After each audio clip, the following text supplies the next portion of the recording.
Welcome to the BamaOnline.com postgame show. I'm Tim Watts, the publisher of BOL, and I've got Jimmy Stein, team expert. He's just fresh from the game. He just walked home. We're coming in here. We're going to be joined by Joseph Hastings pretty soon here. He'll be jumping in. So we're here to discuss this game tonight. I think I'm going to discuss the last 5 minutes. I'm going to let you and Joseph discuss the first 55. I Sure. think I'm going to discuss the last five because, that was a really, really awkward game. It's so similar to last year, right? Was it not so similar to last year although Bama had plays they made? They just could not get out of their own way. Yeah, it really was first and foremost an offensive line disaster, frankly. The first 55 minutes, when you replace the left tackle with the left guard, and then you're bringing someone off the bench to play left guard, I'm not exactly sure how that had affected the right tackle in such a negative fashion. But anyway, the offensive line's the team within the team. There has to be chemistry there. They have to gel together. There was no gelling. There was no chemistry. Once you made some changes in that offensive line, it all was terrible. That first 55 minutes, offensive line wise, was really bad. There was the holding calls. They couldn't run the ball. They couldn't protect Jalen at all. Offensive line wise, it was just a really, really brutal night till late. They decided Elijah Pritchett could play after all. Once Pritchett came in, boy, I think they scored 3 touchdowns on the 6 snaps he played, which is amazing. And they went to his side. They were not shy. They were going to him on that last big run. Well, the second to last big run, he pinned somebody inside and they pulled somebody. Let's get Joseph Hastings in here to join the conversation. He's good to go. Joseph Hastings, welcome to the show. Joseph kind of got hosed. He missed the 66-0 live show because he was on the road. And Andrew, who is not with us tonight because he was at the game. Also, Andrew Bone, he'll be on the site later tonight. You have Charlie Potter, who does a great job for team, and Blake Blyler.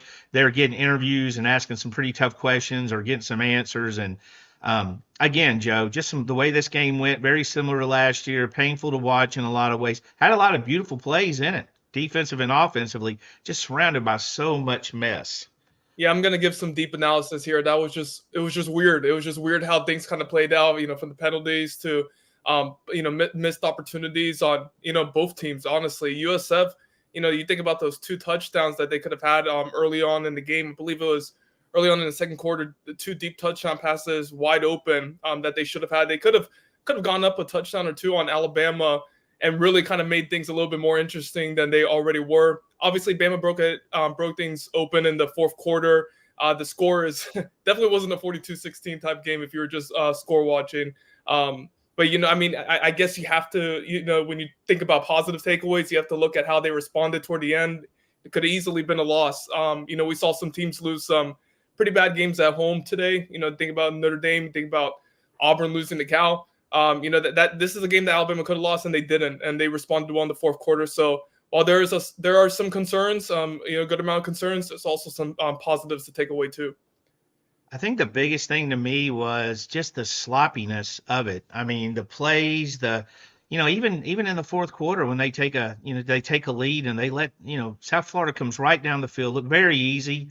It's like they laid up. They were up, 8 points, and they just looked like they kind of laid up, went right back down the field. So, again, a win is a win, and you're right. Anybody that didn't watch this game that sees a score, they probably don't even check the box scores. But if you sat through it like we did, yeah, there was a lot to discuss. Jimmy, let's start in the fourth quarter. You kind of hope for a quicker start after last week. Couple bad possessions right out of the gate, but not much left tonight. No, the start of the game. Again, I get back to the offensive line. I thought defensively they were okay. They gave up a lot. I think one of the lessons we're going to learn this week, I don't want to get too far ahead of myself and talk about too much about Wisconsin, but I think one of the lessons we're going to learn defensively about tonight is I think the combination of their tempo and their dual threat quarterback together, we had a very difficult time defending it in general. Now, it's not like they ran up 500 yards. It's not like they scored 40 points, but we couldn't really shut them out and consistently get 3 and outs and get the ball back because I think, again, spreading the field, dual threat quarterback, that their head coaches now played 3 games in a row against Alabama, very tough. This year, South Florida game, last year, South Florida, year before he's the OC at Tennessee, and they hang half 100 on us. This guy's kind of got Alabama's number a little bit. But I think spreading the field, that dual threat quarterback, we had a hard time getting him to the ground at times. I think that was a problem.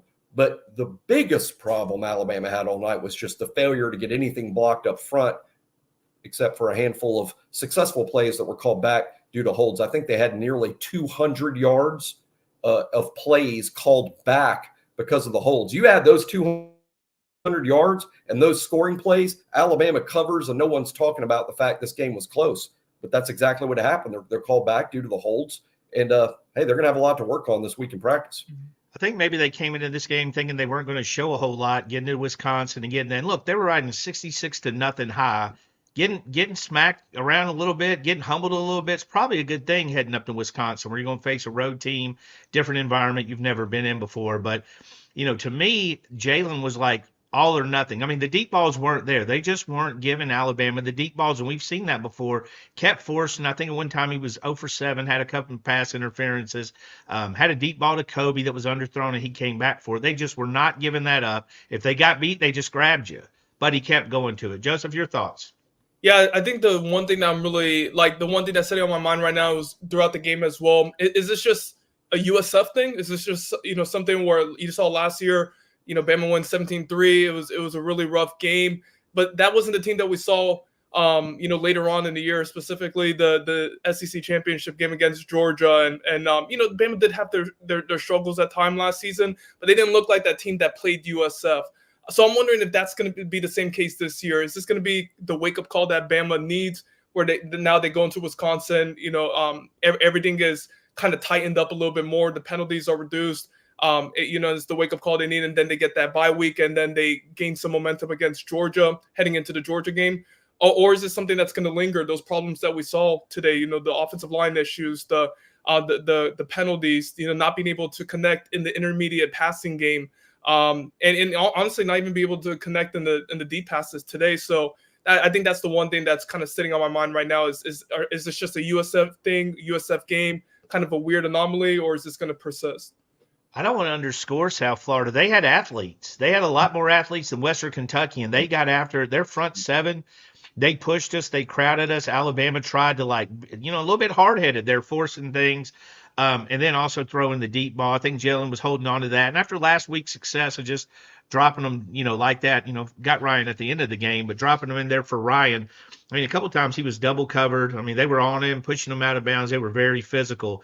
But I think a lot of this was just Alabama just completely sloppy. I mean, the 3 turnovers in the second half, give me a break. Those are some of the lazy. That's just bad turnovers. I mean, you're dropping a kickoff return, all with positive yards, 2-yard line. Where was that fumble was headed towards the 50 on the kickoff and across the 50 on the running back. And Jam doesn't drop the ball a lot. Just 3 terrible turnovers. Jimmy? Well, yeah. I mean, it all piles up, and then when you can't dominate the line of scrimmage, you can make it all up if you're dominating the line of scrimmage, but they weren't, especially on the offensive side.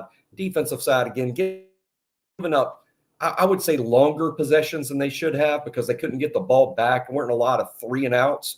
Overall, the defense was pretty good. Like I was saying before, I think it's the combination of their spread and the dual threat quarterback. When you're at Wisconsin next week, they got a pocket passer, Tyler Van Dyke, not super mobile.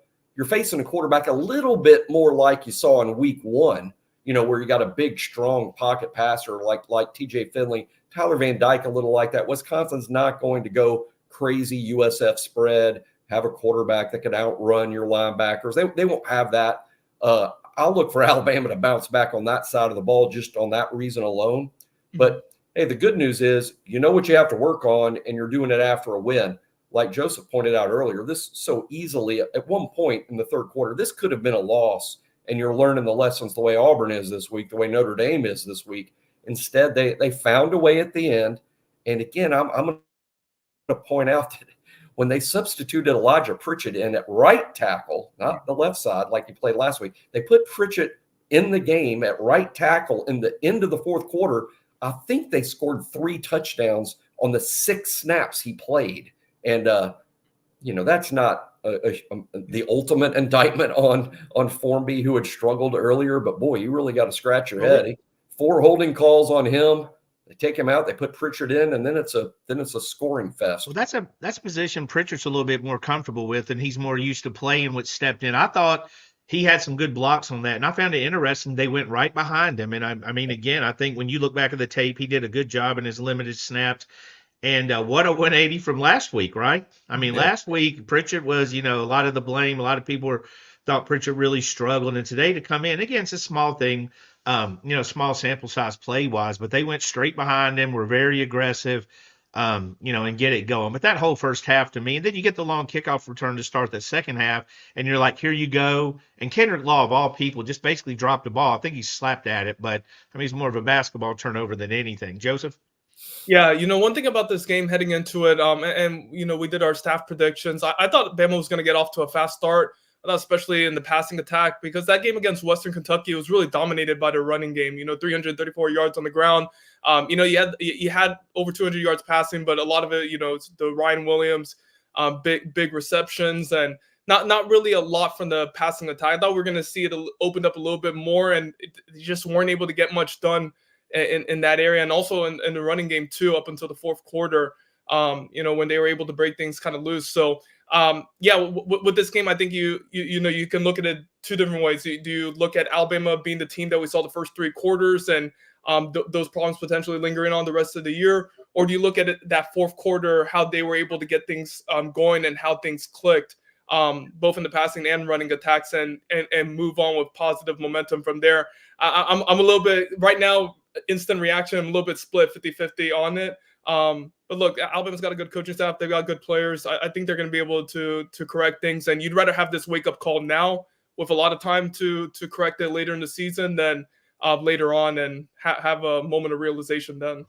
Well, I think what we're seeing is college football in 2024. I think we're seeing teams are going to beat somebody 66-0.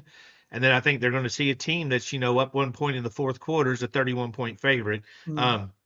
I think a lot of these kids are going to ride those emotional highs as well. I think Alabama and I know all the Alabama fans were really feeling themselves, right? Great game, almost perfect start to finish. Auburn loses right before the Alabama game. You sat there and made fun of Auburn, which was not a good moment for Auburn. But then, you get into that kind of battle yourself. I think that's college football now. Notre Dame with the big upset at home, straight off the heels of a huge win in Texas A&M, teams battling each other each week. So I think Alabama, we said this a lot last year, I think Alabama better take the blue collar approach with this team. I think they're not bringing Sexy back. This is not Reggie Bush and USC. This is a team that needs to be blue collar and work hard. And most of all, get Caden Proctor back.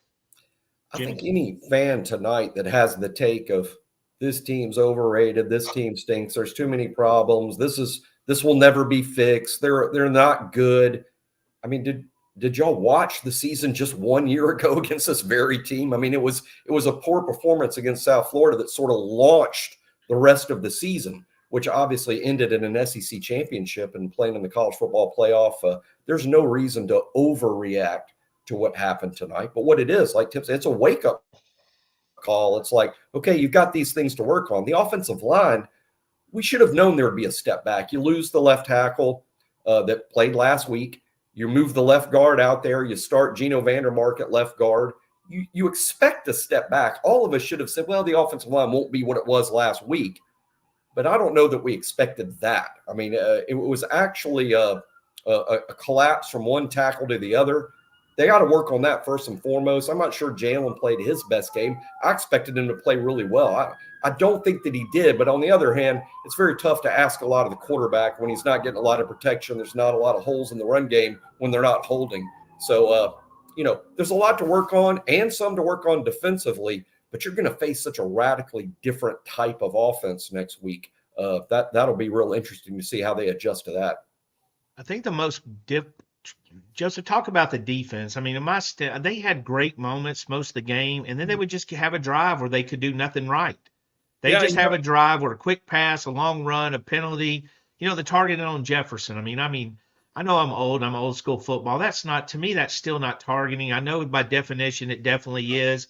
But you got two guys breaking down. You teach guys to break down on a tackle. You got two grown men moving at full speed, both of them dropping their head. Of course, it's just a tough play. But even that, everything just kept compiling on them. Well, I just want to shout out Tim Keenan first of all. I thought he's been exceptional. Yeah, really anchoring down interior the defensive line. One thing that I'm really looking at, and I mentioned it earlier, is just the secondary. There were some concerns there, and with a quarterback who can connect on those deep passes, and when you have receivers that have some speed on the outside, and you match up against a team like that, I think you may run into some problems based off what we saw tonight. So I'm kind of interested in seeing. It is good though. For we saw Red Morgan, get blown by. We saw a couple of the younger guys, get beat on some routes. You kind of want that to happen. Once again, you want that to happen now. So instead of in a bigger game and a game where a team will be able to capitalize on that type of mistake. But also you would ideally not want to see that, against an opponent of USF's caliber, which once again, like you said, they're not a bad team by any stretch. And they've got some athletes out there, but they're a group of 5 opponent. You're playing at home. You don't want to see those type of mistakes out there, especially, and then also like we were talking about some of those penalties that should have never happened, the holdings and things of that nature. But look, Alabama's got some issues to clean up, both on the offense and defensive side, and it's week 2. There's a long season ahead. I'm not going to overreact to this one, but I'm also not going to understate what we saw tonight either. Exactly. Yeah, and I'll tell you what, Jay, let's talk about the quarterback performance. For me, Jalen's best when he's moving and thinking and acting quick. When he stays back there was a couple of times he took a big sack when he absolutely has got to get that ball away. And I get it. Athletic quarterbacks are so used to making plays and all, but he's at that point now. In the second half, he did a much better job of just giving up on the play, just, throwing in the white towels. So he did that, but he definitely held the ball too long a couple of times. He would run the tackles and the offensive linemen. When you run like that, if a guy's blocking left and they have to block right, they've got their hands on them, there's going to be a hold. I think Jalen's best, and I think the offensive play calling could have been better to get those passes out quicker. Because look, if they're taking away the sidelines and they had 10 guys inside 3 yards, 4 yards several times of the line of scrimmage, use the middle of the field. They were not giving up anything on that sideline. Jimmy? Yeah, that's right. I thought Jalen was going to the deep ball too much early because on the one hand it wasn't working, on the other hand it did draw some pass interference calls. But I thought they were just kind of all or nothing in the pass game. I think they should have focused a little bit more on the short and intermediate. I think Joseph mentioned that earlier. And I also think when Jalen ran for that long touchdown, I think an 80-yard touchdown, they got called back because of a hold. I think that took the wind out of his sails for a while. I think that can be really tough to bounce back from. It's such a letdown. You think you've made a huge SportsCenter top 10 type play thing, and now it's coming back, doesn't even count. And of course, that happened 2, 3, 4 times tonight. It seemed like every hold Alabama had wiped out a big play. I think Jalen may have let that affect him too much. But hey, I think by the end, his numbers look pretty good. Now, Ryan bailed him out a little bit. Kobe Prentice made a big play. Obviously, the 2 big runs at the end of the game. I don't think Jalen's numbers overall look bad. It wasn't like he was turning it over, but it wasn't one of his best games, especially when you consider the competition. Again, like Tim said, I think the play calling could have maybe helped him out a little more. There were too many low percentage deep shots, not enough easy throws to help maybe get him into a rhythm. But hey, it's a win. And every week is a learning experience, a learning opportunity. And I think the big mistake would be for Alabama fans to think, hey, this is how it's going to be every week. I think you just learn and you go on from there. Like Joseph said, don't ignore it. You can't ignore it. You got to work on what the obvious issues were. But I'm expecting a better performance next week on the road against an even better team. I want to add something here. Do you guys think that Jalen was maybe trying to do a little bit too much? Because you think about last year's game where Alabama really couldn't do much offensively at all, and Jalen didn't play in that.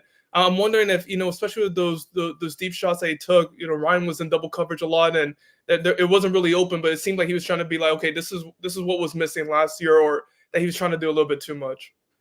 Yeah, and while we got you guys here, we appreciate everybody tuning in. We were hoping this a little bit more positive, but there were some positive moments we're going to talk on.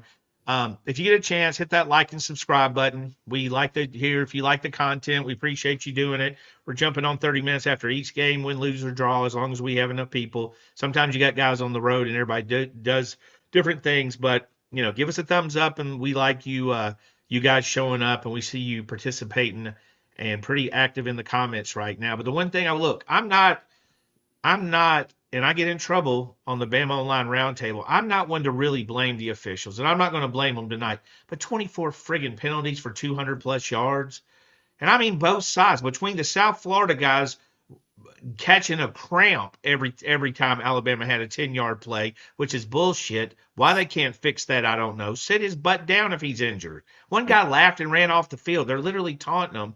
But the officiating, they run the flow. This is like watching an NBA game where they're calling every foul. The flow of this game was just hard. Penalties, turnovers, everything about this was hard to watch. Yeah, I hate complaining about the officiating. I hate it because it just sounds like whining and hey, everybody's against us and we don't get a break. I think it was on both sides. I mean, there was a couple calls against South Florida that I thought weren't fair either. Like too many penalties.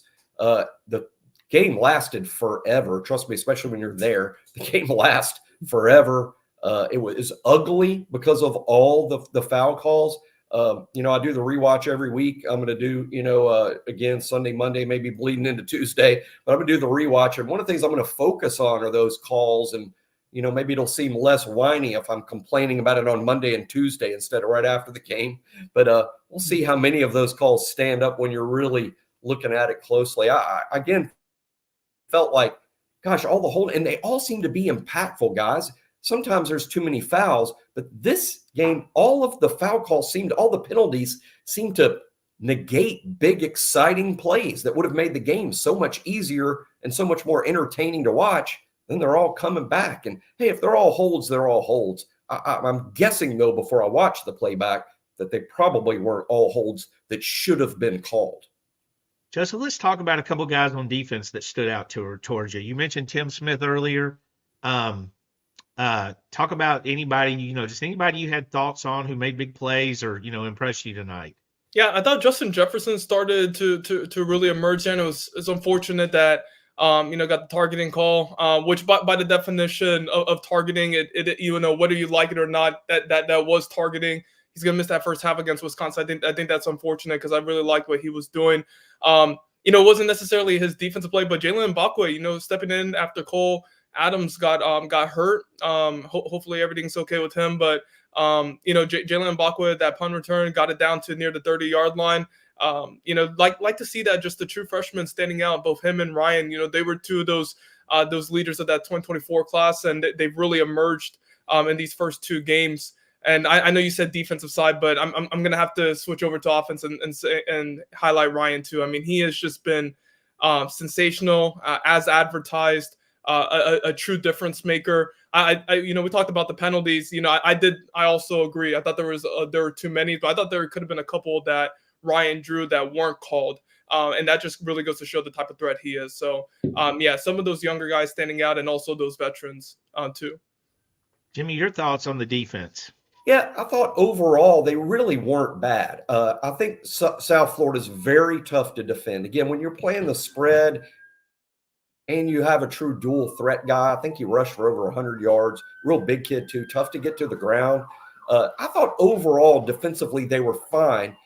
It seemed to be as soon as the offense would do something well and sort of take a little control of the game, maybe there was a couple of defensive series where they relaxed a little bit, thinking the offense was about to take over and here comes the route they were waiting on. But overall, the defense really wasn't that bad. I don't think giving up, 16 to a team that runs their scheme with that talented of a quarterback, I don't think it was a disaster defensively by any means. I think it just wasn't as good as it needs to be, and they'll clean up some things. Some individuals played well. Tim Keenan was outstanding. Tim Smith was good.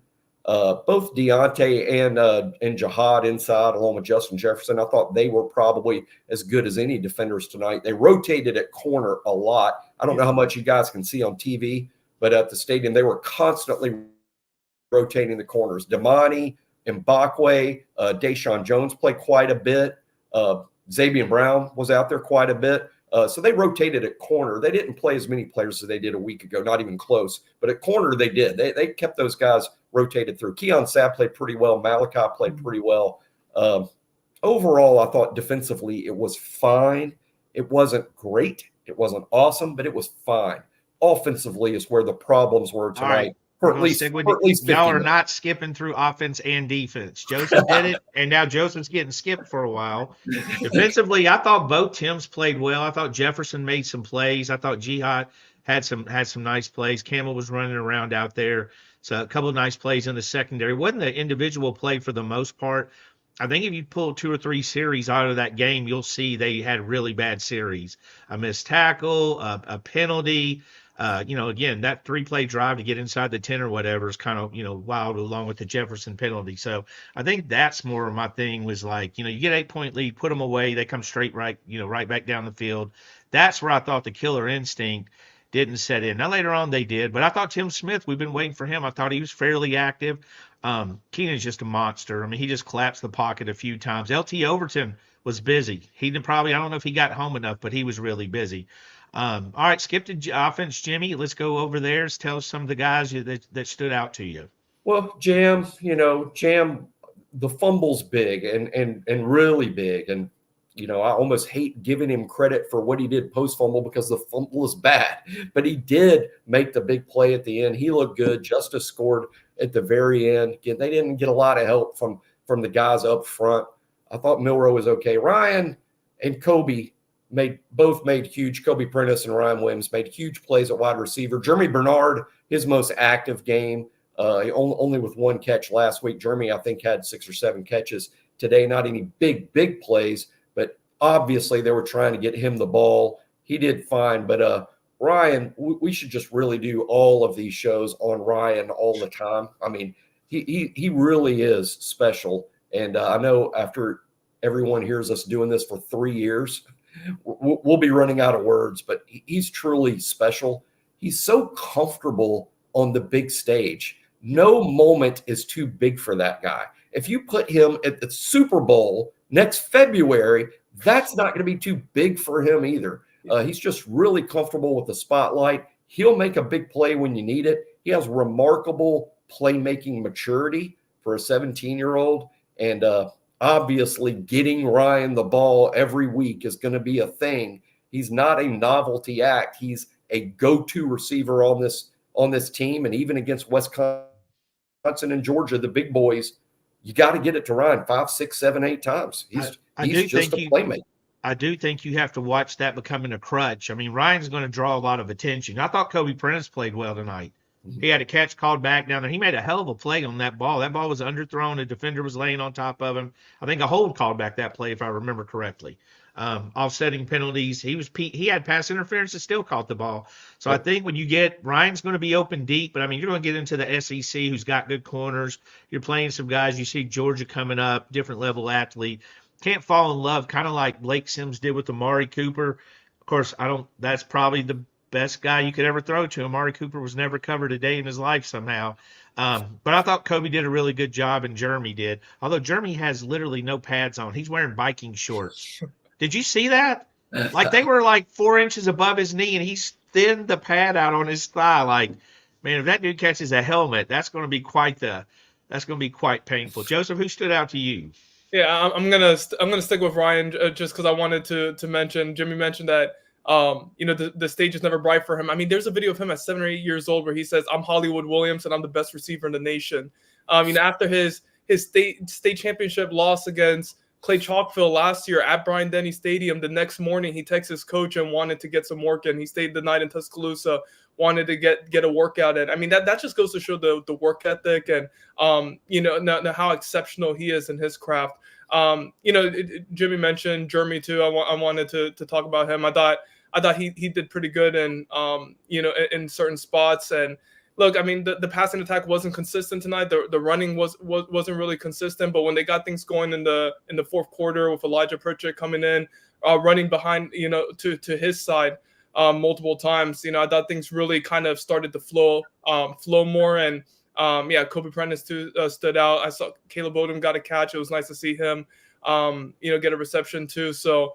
Not really a whole lot to take away on offense. We kind of know who Ryan is. We know what Kobe Prentice can do. Didn't see a whole lot there, but once again, Ryan is as good as advertised.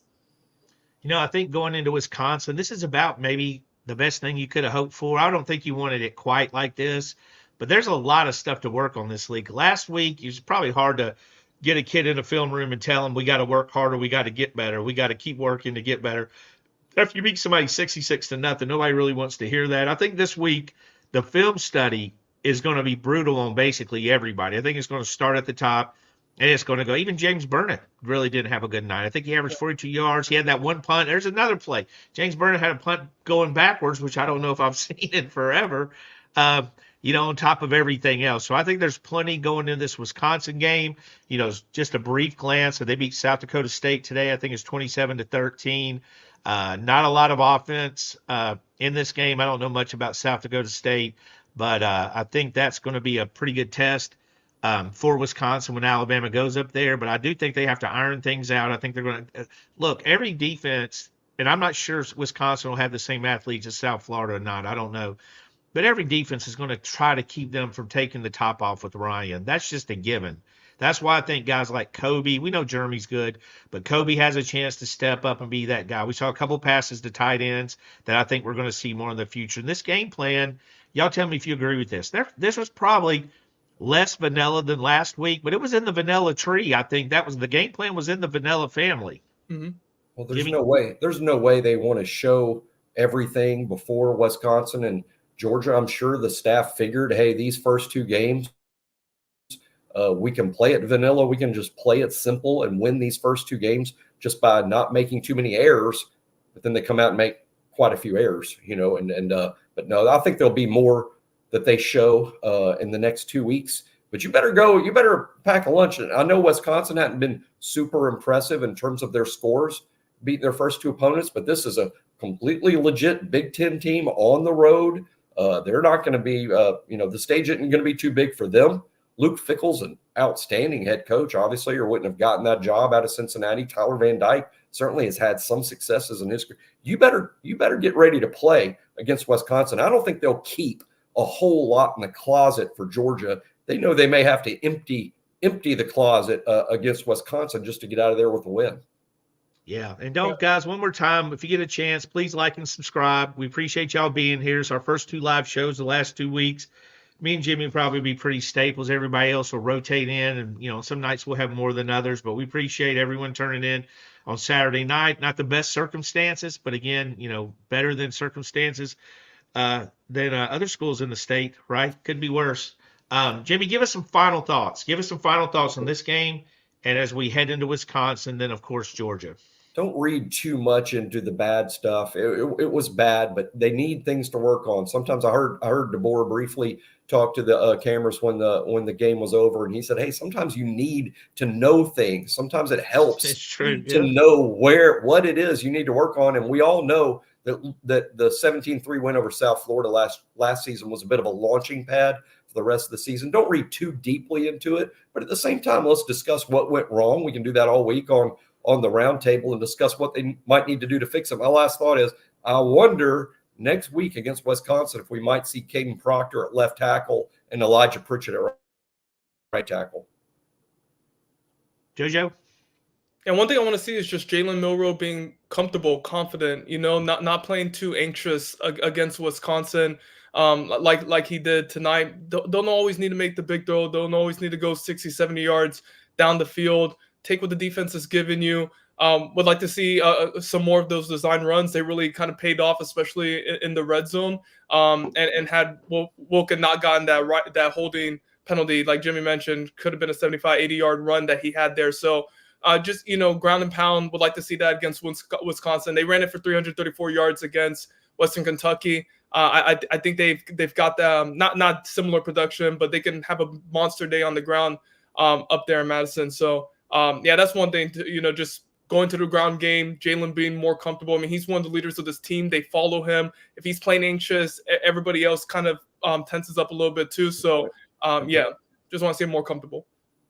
To me, it comes down. I think it's time to see Proctor. I mean, we've heard if he could play if needed. Well, I think we're here. I don't think you wanted your first reps to be against Georgia, right? That's not necessarily your ideal situation. Although he played well against them last year, but that was at the end of the season. You want to get him in there. You want to get Booker where he's dominant. I thought Parker did a good job tonight. I felt the one thing we did touch on. I don't know why Jalen was under center at the 2-yard line. I just don't remember him under center a lot. Also, I mean, it's some scary stuff. When he reaches in, the one thing I hate about that quarterback fumble, when they reach for that ball, boy, you got a lot of people falling, and they can pin your arm down. We've seen guys get hurt different ways. But I think Alabama, I think there's going to be a lot of ebbs and flows with this season. That's what I tell Alabama fans. I think there's going to be close games. I mean, you look at last year, freaking the Georgia game was much easier for Alabama than the Auburn game. It's when I don't even think it was close. So, I mean, you're looking at different opponents, and I mean, having to get up and get down. But I do think my last thought is the road might be good for them, because there's a lot of distractions in Tuscaloosa, Alabama. Nick Saban's there. People are in, because Nick Saban's the field, and, congratulations to Coach Saban. Saban Field, what an honor. But there's a lot of people there this week to be around Saban, knowing he was going to be there, a lot of media, and it's easily to get distracted. All right, guys, we appreciate y'all coming in, everybody that turned in, guys and gals. We have a lot of females on the round table that do a great job of representing Alabama. We appreciate y'all. Hope to see you on the BOL Roundtable. That's the BamaOnline.com message board. And again, if you get a chance, like and subscribe, and we'll see you next week after Wisconsin. Jimmy, appreciate you being here. Joseph Hastings, always. See you guys. Thank you.